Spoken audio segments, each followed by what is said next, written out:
जेन के पंजे जमीन में गहराई तक धंस गए थे क्योंकि लगातार हवा के ब्लेड ने उसे ठीक उसी जगह पर मारा। उसका फर आखिरकार कट गया और वह बेतहाशा संघर्ष कर रहा था।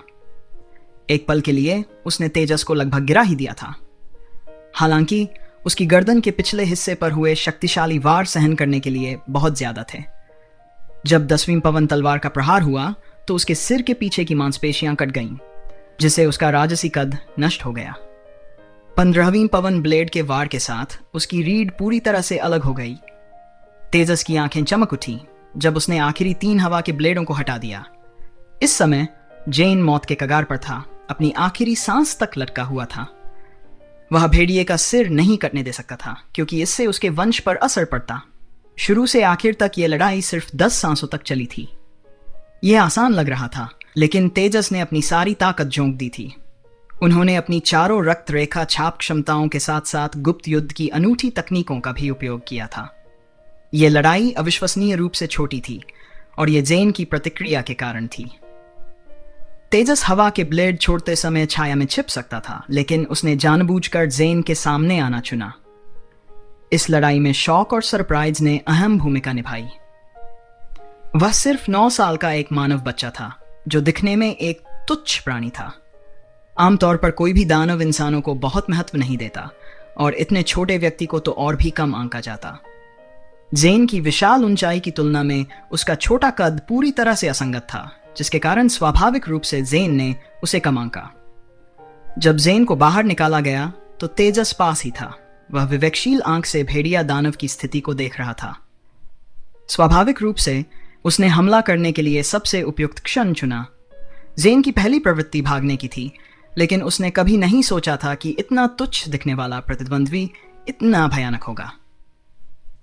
तेजस ने बिना किसी हिचकिचाहट के अपनी पूरी ताकत का इस्तेमाल किया। अपनी 4थी श्रेणी की ताकत, एक बार के देवराजा के युद्ध अनुभव, मनोवैज्ञानिक रणनीति और रहस्यमय स्वर्ग तकनीक की भक्षण क्षमता का लाभ उठाया। तथ्य यह है कि वह जेन जैसे किसी व्यक्ति को, भले ही वह घायल और कमजोर था, जल्दी से वश में कर सकता था। केवल इन कई कारकों के कारण था। रहस्यमय स्वर्ग तकनीक की शक्ति पूरी तरह सक्रिय होने के साथ उसने जेन के भीतर की रक्त शक्ति और भेड़िया दानव की जीवन शक्ति के अंतिम हिस्से को भी खा लिया। जेन की आंखों की रोशनी धीरे धीरे कम होती गई और उसका शरीर सिकुड़ता गया। इसके विपरीत तेजस को लगा कि उसके शरीर में रक्त की शक्ति का सैलाब उमड़ रहा है। अचानक उसकी आभा नाटकीय रूप से बढ़ गई और उसकी हड्डियों से चटचटाहट की आवाजें निकलने लगीं। दरअसल जेन की रक्त शक्ति को निगलकर वह 4थे क्रम के शिखर को तोड़कर 5वें क्रम में प्रवेश कर गया था। न केवल रहस्यमय स्वर्ग तकनीक अगले क्रम तक पहुंच गई थी, बल्कि उसके भीतर पवन ब्लेड रक्तरेखा छाप भी बदल रही थी। अपने मूल हल्के हरे रंग से गहरे रंग में बदल रही थी और इसकी चमक अधिक से अधिक तीव्र हो रही थी। तेजस ने तुरंत यह निर्णय लिया कि जेन की रक्तरेखा सामान्य पवन भेड़ियों के समान नहीं थी। क्या ऐसा इसलिए है क्योंकि वह भगवान है? यद्यपि यह पहली बार था जब उसने 5वें क्रम के पवन भेड़िए की रक्त शक्ति का उपभोग किया था। 3रे और 4थे क्रम के पवन भेड़ियों के उपभोग के अपने अनुभव के आधार पर 5वें क्रम के पवन भेड़ियों को बहुत अधिक शक्तिशाली होना चाहिए था, लेकिन इतनी जबरदस्त मात्रा में नहीं। सीधे शब्दों में कहें तो साधारण पवन भेड़ियों की रक्तरेखा शक्ति में अशुद्धियां होती हैं और रहस्यमय स्वर्ग तकनीक का ऊर्जा भंवर भक्षण प्रक्रिया के दौरान रक्तरेखा को रूपांतरित और फिल्टर कर देता है। इसके विपरीत जेन की रक्तरेखा शक्ति को बिना फिल्टर किए पवन ब्लेड छाप द्वारा लगभग सीधे ही खा लिया गया था। दूसरे शब्दों में उसकी रक्तरेखा शक्ति अत्यंत शुद्ध थी। सामान्य पवन भेड़िए की तुलना में यह शुद्ध पानी और गंदे नाले के बीच का अंतर था, और इसकी शुद्धता के अलावा रक्तरेखा शक्ति भी अत्यधिक प्रचुर मात्रा में थी। तेजस द्वारा पहले खाए गए सभी विंडवुल्फ रक्तरेखा छापों की कुल शक्ति से भी अधिक थी। शुरू में उसने सोचा था कि रहस्यमय स्वर्ग तकनीक के 5वें क्रम को तोड़ने के लिए एक 5वें क्रम के दानव को खा लेना पर्याप्त नहीं होगा, लेकिन इस बार वह एक ही झटके में सफल हो गया था। इससे पता चला कि जेन की रक्तरेखा असाधारण थी। चाहे ऐसा क्यों हुआ हो, महत्वपूर्ण बात यह थी कि वह सफल हुआ। उस दिन जब उसने बाघ मानव के साथ मिलकर योजना बनाई और 3 सांसों का समय सुरक्षित किया, तो तेजस के मन में अपनी योजना थी। वह मुश्किल हालात में मछली पकड़ने के लिए सुबह सुबह निकल पड़ा और अपनी ताकत बढ़ाने के लिए इस अवसर का लाभ उठाया। उसने शुरू से ही विंडवुल्फ टाउन के भगवान की रक्तरेखा शक्ति की लालसा नहीं की थी।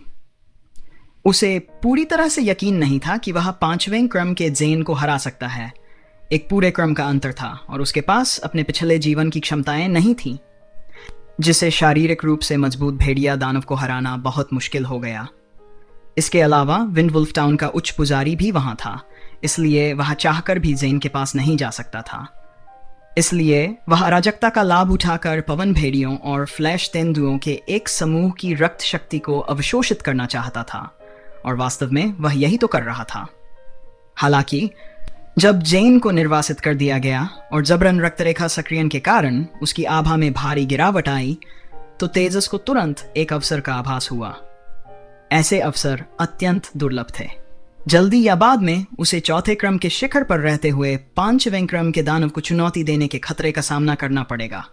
आखिरकार केवल 5वें क्रम के रक्तवंश को खाकर ही वह रहस्यमय स्वर्ग तकनीक की 5वीं परत को तोड़ सकता था। तो इस वर्तमान क्षण से बेहतर अवसर क्या हो सकता है?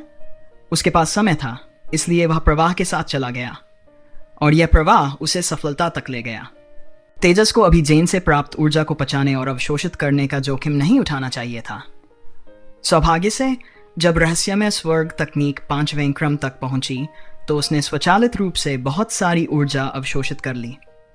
फिर भी उसके शरीर से निकलने वाली अत्यधिक ऊर्जा ने उसे हरे प्रकाश में ढक दिया और उसके अंदर 5वें क्रम की पवन ब्लेड छाप स्पष्ट रूप से 5वें क्रम के भीतर बहुत आगे बढ़ गई।